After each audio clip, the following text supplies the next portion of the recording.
Abay nagpakalasing-lasing daw mga kababayan si Ma'am Shi. I think pagkatapos ito ng pasabog ni na Dean Chase at saka ni Miss Maharlika, no? Na yun nga, nakuha ni Dean Chase yung copy ng nude scandal or alam niyo na, jugjugan scandal ng mag-asawa. Hindi po kasi ito ordinaryong usapin na pwede nating baliwalain. Pero sabi nga ng iba, dead man naman ang mga Pilipino sa mga ganyan mga scandal-scandal. Kasi may mga politiko na rin, may mga artista na rin na nagkaroon ng ganito, 'di ba, ng mga malalaswang pictures halimbawa. Lalo na yung mga artista talagang jugjugan, no? Raw footage yung iba umamin. Remember Katrina Halili and Hayden Ko, Maricar Reyes and Hayden Ko, Paolo Bediones, right? Yung host dati ng GMA7.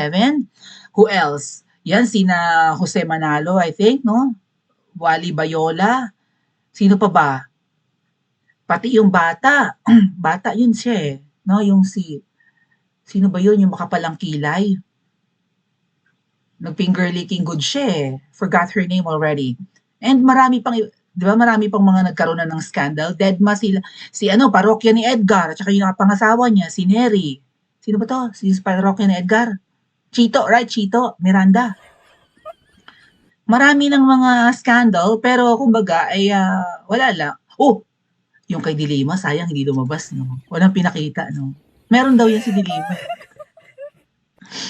Pero again, mga kababayan, kung meron nga talagang jugjugan video si Ma'am Shi at saka si Niwi Jr., magkukos talaga ng taranta ito. Siguro kahit matigas ang kanilang mga pagmumuka, hindi ba? Kasi nga, bakit? Ikaw ay huwarang babae, unang ginang ka ng Pilipinas, tapos meron kang ganito, according to Dean Chase and Miss Maharlika, hinahamon nga hinahamon, di ba, si Ma'am Shi? Kasuhan mo kami, ganon-ganon, right? Tingnan natin, pag nagharap tayo sa korte, authenticated na yung mga hawak naming video, so hindi nga sila makasuhan. Ngayon, naghahanap siguro ng ibang tao na pwede magkaso kina Dean Chase para maperwisyo si na Miss Maharlika kasi pag nakasuhan ka, alam mo na yan, maaabala ka yung oras mo mapupunta doon instead sa trabaho or sa vlogging, no? At kung ano pa mang career mo. Plus, magagastusan ka rin. Abala talaga. So, perwisyo. Yan yung damage na pwedeng magawa kina Miss Maharlika at kahit sino pang kritiko kapag kasinampahan ka ng kaso ng kahit sino kung hindi man si Ma'am Shi at saka si Ngiwi ang magsasampa ng kaso. Hindi naman sila pwedeng magbalat sibuyas dahil nasa posisyon nga si Ngiwi, no? Public official. Therefore, prone sila sa criticisms, no? Exposed talaga sa batikos at kung ano pa man. Ngayon, sabi ko nga sa inyo mga kababayan, kung ito ay hindi totoo, kung halimbawa ang video nila ay AI or maybe halimbawa nga, invento lang ni Dean Chase at saka ni Miss Maharlika at saka ni Mr. Tubig, pwede naman nilang deadmahin. Okay? Pwede naman nilang huwag mapag-usapan, fake news yan. Parang maybe this is the reason why ang mga double agents tsaka Team Alpotera ay sinisira ang reputasyon ni Miss Maharlika at ng mga taong dikit sa kanya, tama? Even spokes Harry Roque. Parang, purveyor ng fake news yan, aning-aning niya. Yan din ang ginagamit sa akin ni Libag, may aning daw ako. Manalamin ka, Libag, tingnan mo kung nakikita mo ako sa salamin. Nakikita mo ang sarili mo. Okay. 'Di ba? Parang sisirain nila yung credibility mo para walang maniwala sa mga expose mo. Maybe that's how. Nga lang yung silibag na yon, no, yung palamurang vlogger na inuud ang bunganga and kabit naman at mahilig naman sa Maria Juana at may kaunting, siya talaga yun, may kaunting pitik, halataan naman. Ikaw ba, Chongkili, ay katulad ng jowa mo na munti ka na rin matukhang? Natukhang yung jowa ni Chongkili, yung ex. Igok na mga tat kuya. Ang alam ko, yung anak nila, kung nagkaanak siya doon, pero may anak kasing babae yung namatay na ex ni Chongkili Kilala niyo si Chongkili? Yung balahura ang bunganga na nagpapapirma ng noo. Nagpapapirma ng noo. Nangongolekta ng pirma sa kanyang malapad na noo. Something. Namatay na yung ex noon. Okay? Pareho pa nga yung tattoo nila Magkamukha pa nga Parang some kind of amulet tattoo sa braso. Namatay na yon, allegedly natukhang, no? Or namatay sa war on drugs ni PRRD. So baka itong si kabit na mahilig mag-Maria Juana na palamura ay maghihiganti talaga. Kasi mas gwapo yun, yung ex niyang yun, kesa sa sa current jowa niya na mukhang baklita, yung kinakitaan nga ng alam niyo na, yung ice candy na may tubig. Alam niyo yung kwentong yun? Alright. Uh-huh. Hold on. So, going back, baka nga sinisira yung reputasyon ng mga double agents. 'Di ba? Reputasyon ni Miss Maharlika para ang mga pasabog at mga isinisiwalat ni Miss Maharlika, including Dean Chase, walang kredibilidad. Kaya lang yung isa nga, yung kabit na mahilig mag-marijuana, napilitan na rin mag-post patungkol sa scandal ni Ma'am Shi para hindi siya mahalata na double agent. Plus, yung kasama niya sa live lagi na mas prominenteng DDS or Duterte supporter, nagsalita na, no? In-expose, kumbaga, hindi katulad niya na tahimik.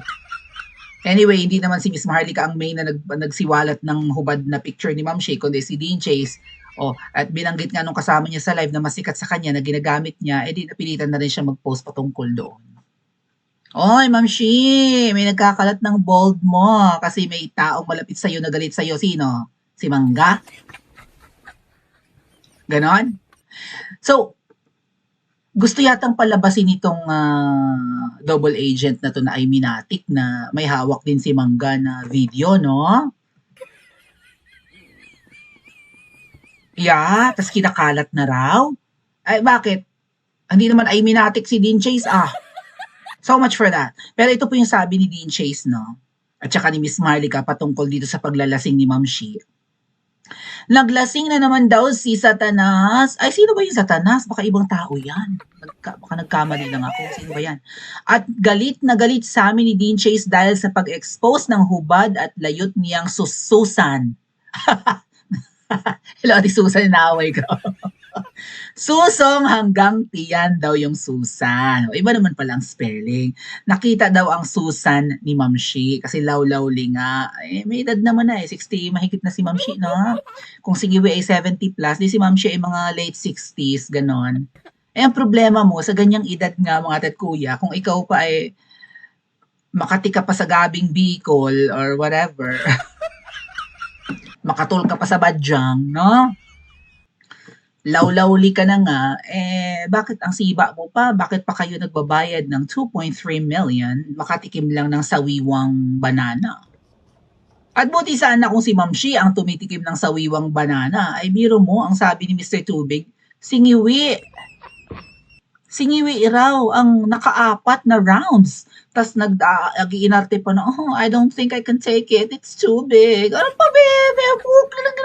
Apat na beses nang galing sa sumbong mo, sasabihin mong you can take it? Naka-apat na rounds. Tapos yung picture nga ni Ma'am Shi na black and white na parang may foreground photo, may foreground image. Parang siguro yun yung ewan ko kung hinihilot at 'di ba, inaano lang, tawag diyan, minamassage lang baga ni Ngiwi yung banana ni Mr. T. Baka mamaya, mga kababayan, ito masasabi ko sa inyo kung ang isang, kasi pokla yung ganyan di ba? Kung ikaw ay nagpapatira sa Jewetels, parang pokla ka na, no? Pero hindi ko pwedeng i-generalize, mali natin, kasi may mga girls din naman na open sa ganyan no? Right? Merong ganyan, may mga babae na hindi lang sa harap nagpapatusok din naman sa likod. Most of my viewers naman kasi mature na, so guess nyo naman. Pero kung ang lalaki nagpapatusok sa likod, right?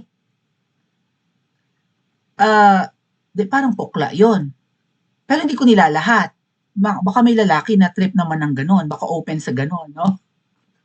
Nakakaloka! So, tumutusok siya ng babae sa harap, no? Tinutusok niya. Itong si lalaki, si Ngiwi, tinutusok niya si Ma'am Shi, and then tinutusok din siya sa likod. So, para silang sandwich.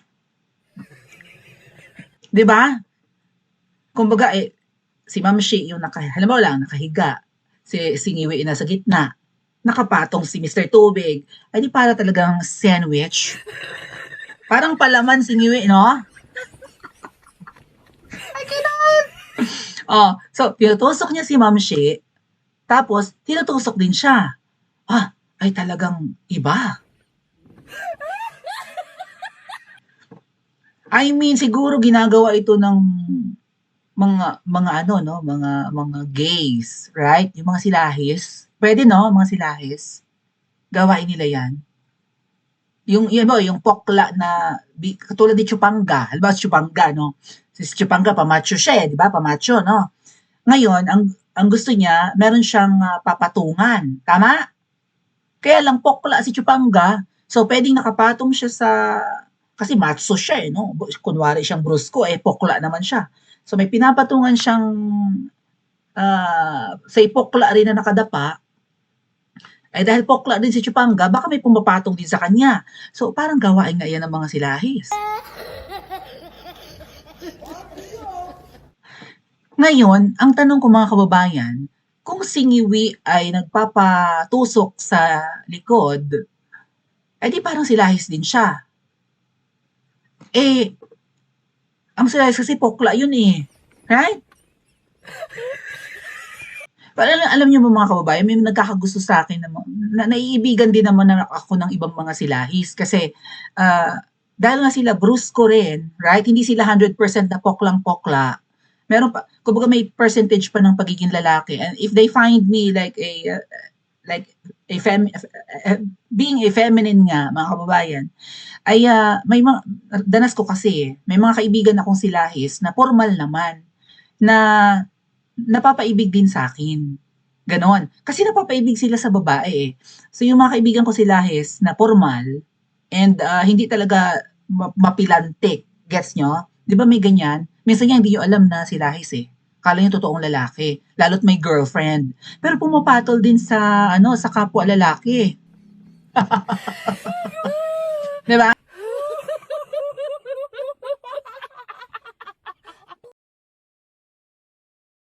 May ganun eh. Kaya nga bisexual. Bi means two. Dalawa ang pwedeng patulan. Pwede sa lalaki, pwede sa babae. So since napapaibig din sa babae, yung mga bisexual na yan, minsan naano din sila. Lalo na nung mga bagets-bagets kami, napapaibig din sa akin. So parang gusto rin nila na patulan ko sila. Ay hindi ako pumapatol ate sa sa pokla. Hindi, oy! Pagkauri ko, never ekis. Ba't ako mapasok sa kauri ko? Di, oy! Gets nyo? So, ibig sabihin mga kababayan, kung singiwi ay silahis, or, kasi may nagkakagusto naman siya sa babae, may asawa, may anak eh. Right? Pero nagpapasumbong siya sinusumbong siya ni Mr. Tubig. So, hindi malayo mga kababayan na singiwi ay sumusubo rin. Tama? Sumusubo rin yan ng banana. Kung kaya mong umupo sa banana, kaya mong sumubo ng banana. Tama? Bakit niya inuupuan ng banana? Utos yata ni Ma'am Shi. Sino si Ma'am Shi? Yan ba yung Satanas? I cannot! Okay.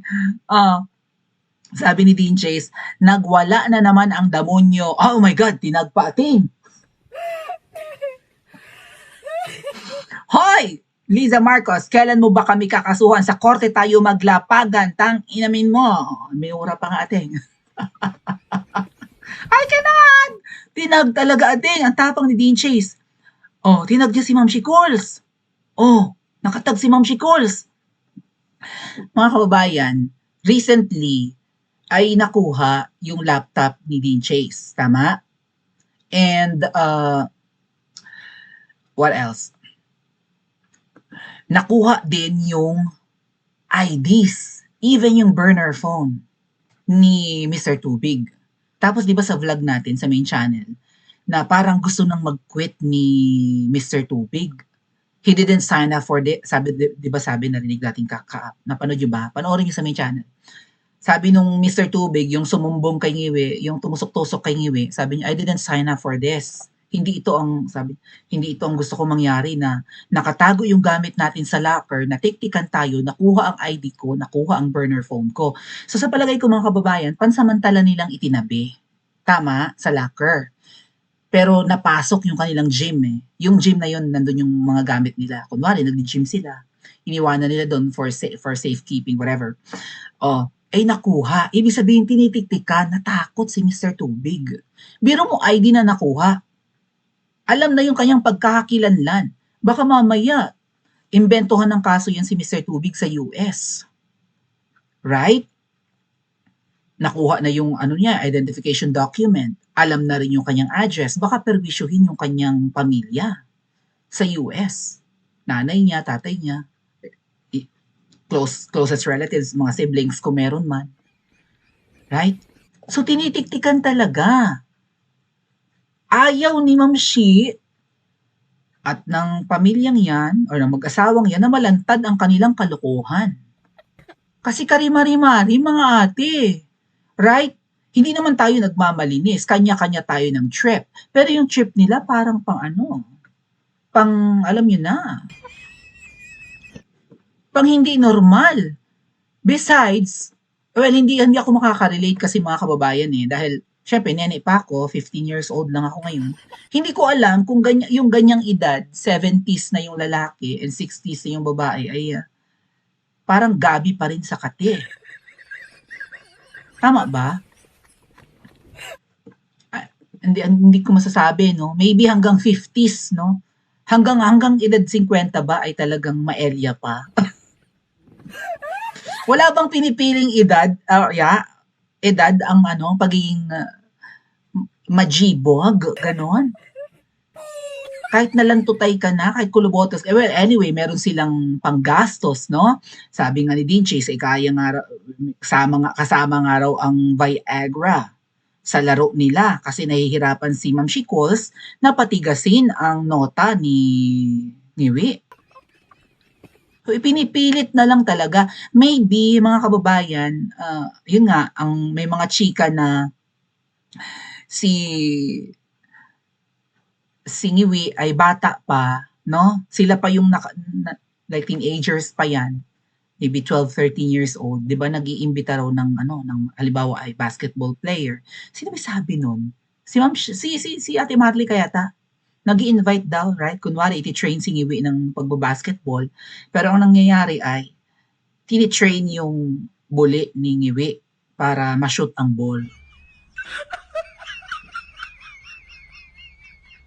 Ay basketball player pa mga kababayan, ay talagang dagko kaayo na sila, no? Taas baya na sila. Tama? Matatangkad ang mga yan eh. At pag matangkad, ibig sabihin mahaba rin talaga yung kanilang paa. Sapatos nila mahaba, 12 inches, 14 inches. Gaano ba kahaba ang mga sapatos ng mga basketball players? So, kung sanay na si Ngiwi na binibembang siya noon, ay baka dala niya hanggang pagtanda. And now, na tiba-tiba sila sa datong, kaya nilang gumastos ng pagkalaki-laki. Biro mo isang banana, millions ang halaga. Nga pala, di ba si Ngiwi, may mga tropa yan. Voltes 5 daw yan di ba? 5 raw yan, di ba? Yung iba may mga posisyon. Yung isa namatay na. Di ba may namatay? Gwapo rin yun. Hindi kaya yung 5 tropa ni Ngiwi na may mga asawa naman na baka binibembang din siya ng mga yun. Yung isa asawa ng artista, di ba? Yung tagaktak na ang pawis lagi. Sino nga yun? May posisyon din yun sa gobyerno. Ang asawa artista, na iwinawas-iwas nung isang artista pa. Right? So, may mga itsura naman yan sila nung kabataan. Lalo na yung natigok, parang may itsura rin yung natigok Ang asawa rin yung natigok, artista, yung beauty queen pa nga yung asawa, di ba? Kilala nyo? Hindi kaya silang magtutropa nag-iispadahan din? And dala hanggang pagtanda, plus mga kababayan, pera ba nila ang ginagamit nila? Ang tanong, bembangan lang ang ginagawa. Mukhang kasama, ayun nga sabi ni Mr. T, may Molly, may, di ba, may iba pang mga tinitake, tapos may polvoron, kasama daw talaga yon. Para nga naman ang taas ng energy, right? Tsaka may confidence. Kasi kung hindi ka nga naman nagpulveron, tapos magpapabembang, tapos kulubot na yung, di ba? Tapos bata kasi si Mr. T, palagay ko kay Mr. T, either late 20s or early 30s. Hunk na hunk. Tangkad pa. Di ba pinost ni DJ sa picture? Sabi nga natin yung picture ni Mr. T. Ayan o, si Mr. T, ang tangkad. Biro mo Pinoy pala yan. Or may dugong Pinoy, ang tangkad mga ating. So, ang tangkad na tao. Feeling ko 6-footer yan si Mr. T eh. Or Mr. Tubig. Tangkad. Ang haba nga talaga ng kanyang mga kababayan, sapatos. Ilang inches kaya yan, no? Haba talaga. Pero, nagdadrama lang naman daw si Ngiwi na he can't take it kasi naka-4 na raw na round. My God, mga kababayan, 4 na round? Ano sila, bagets? Ay, inubusan na ng katas ang banana. Itong eskandalo, ayan, may picture with Mr. T. Niransak yung locker, kinuha yung, di ba? Naku, talagang delikado. Kaya hindi natin DJs nag-post pa,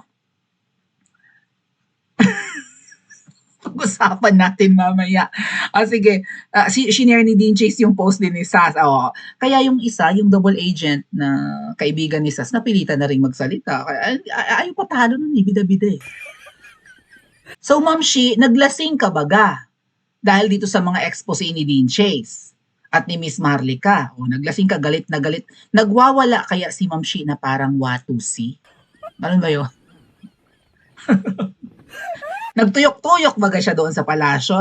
Naghuhuramentado. Baka mami nagbasag pa yun ng bote ng alak. At nagwala lang baga talaga at naglasing lang. Baka mamaya nagpulveron pa. And kailan dapat ilabas itong video at saan? At sino pa ang mga nabigyan? Yun nga ang tanong, kanino pa ibinigay? Right? Binigyan din kaya si Mangga? Paki-comment nga po sa comment section at pakipanood ng next video, mga kababayan. Alright?